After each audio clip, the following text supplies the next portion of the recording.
Welcome back to Cheddar's News Wrap. As supply chain issues continue to persist around the globe, President Biden says that the Port of Los Angeles will begin operating around the clock to help relieve the growing backlogs in the global transportation delivery system. A lot of companies like Walmart, FedEx, UPS will also work 24/7 to address the problem as we head into the busy holiday season. Joining us now with more is Vice President at FourKites, a supply solution tracking company, Chris Stauber. Chris, welcome to the show. First, break this down for us. What is going on at these shipping ports? Why are there so many delays here? Great. Thank you very much for having me.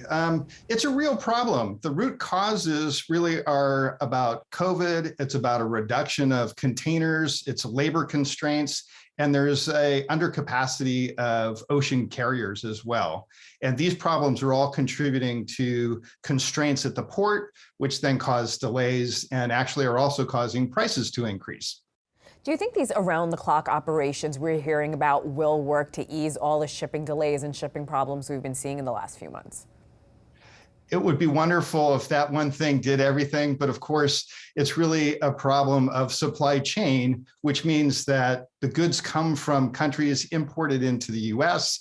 From there, they usually get on either a rail or a truck, and then the thing that we need to make sure of is that this 24/7 will have a positive effect on the ports of Los Angeles and Long Beach, but that we want to make sure that we also address the problem as it goes further inland to these other over-the-road and rail transportation modes. You make a really good point, because we're also facing a shortage of truck drivers in our country. Are there any plans to hire truckers, and how is that going to play a role here? Yeah, I really great point. I think that we're seeing movement from the trucking industry, from the rail industry, and really it has to be a coordinated effort. And I think one of the things that is so important now is being able to share that information and be able to get visibility into what's taking place at every point in the supply chain. And really that's what, FourKites is all about, is visibility to cargo movements and shipments as they go from ocean to rail to truck and then into the warehouses. The federal government doesn't have a lot to say about helping move this along quickly. Do you think that's true in your experience here, Chris, and what you're seeing? Well, there are certainly things that the government can do, and one of those is investment in the infrastructure. And what we like to see really is that we address the problem in a holistic manner, and that we're not just looking at a single port. LA Long Beach certainly accommodates close to 40% of the imports into the United States. But we really need to look at this as a holistic matter and look at the bigger picture: ports, the air, over the road, and even the warehouse management systems. Over the past year, how has the cost of shipping one container changed? What has changed in just the last year when it comes to this? Wow, this is an incredible thing that's hitting people in transportation today.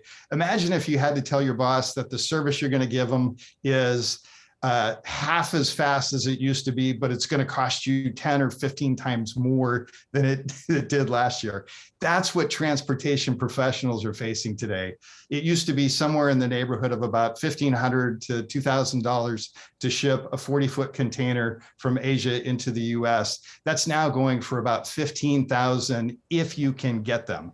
And so the cost has gone up dramatically. That's going to have an impact on the price of goods that people see on the store shelves. So just to kind of have this hit closer to home, a lot of retailers are saying their customers won't get their Christmas decorations until next year, next April at that. Could these issues really last that long?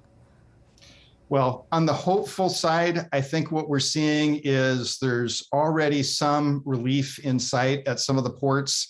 And the birthing time, so the time it takes to get into berth, is starting to decrease and become more closely aligned with averages from years in the past.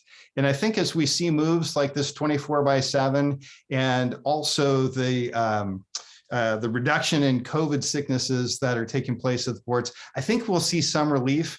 But we're certainly hoping for the goods to be able to get on the shelves in time for Christmas and people's needs. Chris, you've been in this sector for a very long time. Have you ever seen anything like this? we've seen constraints and disruptions in supply chain from time to time. There's never been anything of this magnitude. We've not seen the delays to this extent, the congestion to this extent, and we haven't seen the price increases to this extent. So this is certainly an anomaly. And I think as we look to the future and solving these problems, we're going to really need to be able to rely on digitization and being able to get good digital communications to not only solve the problems like what we're seeing today, but the ones that are going to come up in the future as well. Do you think this is going to last a while, a few years at least? I mean, I know I don't want to put you on the spot here, but what do you think? So what we're looking at from the data tells us that we're seeing some improvements at these ports, and we're seeing some improvement already in the efficiency because it's certainly gotten people's attention. We hope to be able to provide solutions that enable this problem to not go away, but certainly be decreased. And I'm very hopeful that if we continue to keep the focus on this, that we'll be able to see these improvements.